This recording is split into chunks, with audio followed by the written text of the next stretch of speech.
When a disaster strikes today, you know it almost instantly. A siren wails on your phone, the television cuts to breaking news, and emergency services tell you exactly where to go. But imagine looking up at the sky and seeing a mountain explode and having no word for what a volcano even is. That is what happened to the people of Pompeii in the year 79.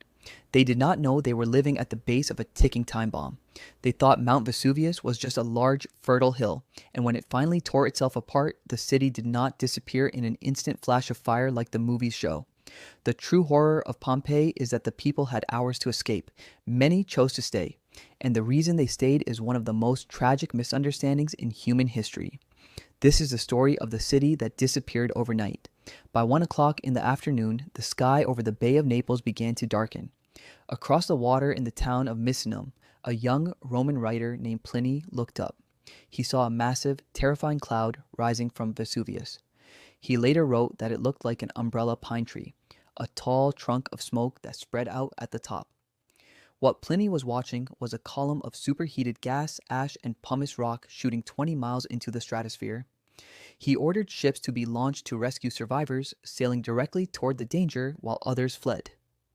His account is the only surviving eyewitness record of the disaster. Inside Pompeii, the situation was rapidly deteriorating. The ground shook with violent tremors and the sky turned pitch black in the middle of the day. The sun was entirely blotted out by the dense volcanic cloud. Then it began to rain stones. This was the first phase of the eruption. Millions of tons of pumice, light, porous volcanic rock, began falling on the city. It sounded like hail hitting the terrifying streets. The instinct was obvious. Get inside. They ran into their homes, their shops, and the large public baths. They barred the doors and huddled in the dark, waiting for the strange storm of stones to pass. And for a while, it seemed like the right choice. The pumice stones were light. They didn't crush people on impact. If you stayed indoors, you were safe from the falling debris. But as the hours passed, the pumice kept falling. It piled up in the streets, blocking the doors. It filled the courtyards. And then, the weight of the rocks on the flat Roman roofs became too much. Roofs began to collapse, crushing the people hiding inside. Those who tried to flee, but by now, the streets were buried under feet of loose, shifting rock. It was pitch black, the air was choked with ash, and the ground was violently shaking. Yet, despite the terror, many people survived this first night. If they managed to dig their way out of the pumice, or if their roof held strong against the weight, they were still alive the next morning. Some even ventured out into the ash-choked streets, holding pillows over their heads to protect themselves from the falling debris. They thought the worst was over. They believed the mountain had spent its fury. They were wrong. The mountain was about to unleash something they could not survive. Early the next morning, the massive column of ash and gas that had been shooting into the sky finally collapsed. It could no longer support its own weight. When it fell, it didn't rain down slowly. It cascaded down the sides of the mountain as a pyroclastic surge, an avalanche of superheated gas, ash, and rock moving at over 100 miles an hour.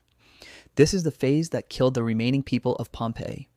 For decades, historians believed the victims slowly suffocated in the thick ash. But modern science has revealed a much more violent truth. When the first pyroclastic surge hit the city walls, the temperature of the gas was between 250 and 500 degrees Celsius. The people did not have time to suffocate. They died instantly from thermal shock. The intense heat caused their muscles to violently contract, freezing their bodies in the twisted, curled positions that archaeologists would discover centuries later. The heat was so extreme that it boiled the blood in their veins and caused their skulls to fracture. In a matter of seconds, the remaining population was wiped out. The surge carried so much fine ash that it buried the bodies exactly where they fell, creating a perfect, airtight seal around them. The ash hardened almost instantly, encasing the victims in a shell of volcanic rock. As the centuries passed, the bodies inside these shells decayed, leaving hollow spaces in the hardened ash. In the 1800s, an Italian archaeologist named Giuseppe Fiorelli realized what these cavities were.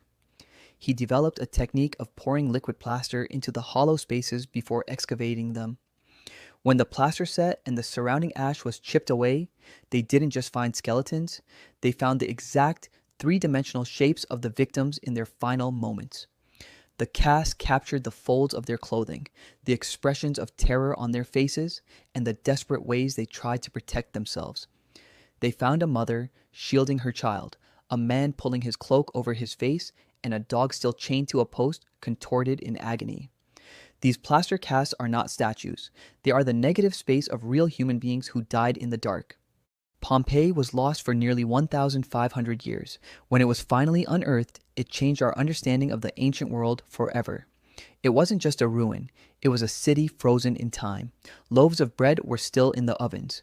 Graffiti was still on the tavern walls. The colors of the frescoes were still bright. There had been warnings, but none that the people of Pompeii could have understood. 17 years before the eruption, a huge earthquake damaged the city. Houses and temples were still being repaired when Vesuvius erupted. To a Roman living in Pompeii, earthquakes were terrifying, but they were not proof that a mountain could explode. No one had a modern word for a volcano. No one had a map of the magma beneath their homes. The first hours of the eruption created an impossible choice. Leave through streets covered in falling stones, abandon your family and possessions, and try to find a way out in the darkness? Or take shelter behind the solid walls of your home. Many people escaped during the pumice fall. Others waited, helped relatives, protected children, or believed they could safely ride out the storm. Archaeology can show where people died, but it cannot tell us every reason they stayed. That is what makes Pompeii more than a disaster story. It is a record of ordinary people making reasonable choices in a situation no ordinary person had ever seen before. The people of Pompeii didn't have early warning systems or seismographs. They didn't even know the mountain was a volcano. The last major eruption had been so long ago that it had faded from human memory. They made the best, most logical decisions they could with the information they had, hiding indoors from falling rocks, just as we would hide from a severe storm today. Their only mistake was trusting the ground beneath their feet. Their tragedy is a stark reminder of how quickly the natural world can erase us. We build our modern cities, we plan our futures, and we assume the earth will remain stable and predictable. Yet the people of Pompeii lived in a busy, wealthy Roman town with streets, markets, bakeries, politics, and plans for tomorrow, until a mountain changed everything. Today, scientists monitor Vesuvius with instruments the Romans could never imagine. But the lesson of Pompeii is not that ancient people were foolish. It is that danger often looks ordinary before we understand it. The mountain had been part of their landscape for generations. Then, in one night, it became the thing that preserved their city and destroyed their lives. That is the final, unsettling twist. The ash that killed Pompeii also sealed it away from rain, looters, and later construction. It preserved painted walls, street food, tools, messages scratched into plaster, and the empty spaces left by people who never escaped. Without the disaster, we would know far less about how ordinary Romans actually lived. The city was destroyed, but not erased. Pompeii tells us that sometimes the earth has other plans, and all our technology cannot stop a mountain from exploding. What would you have done if the sky turned black at noon?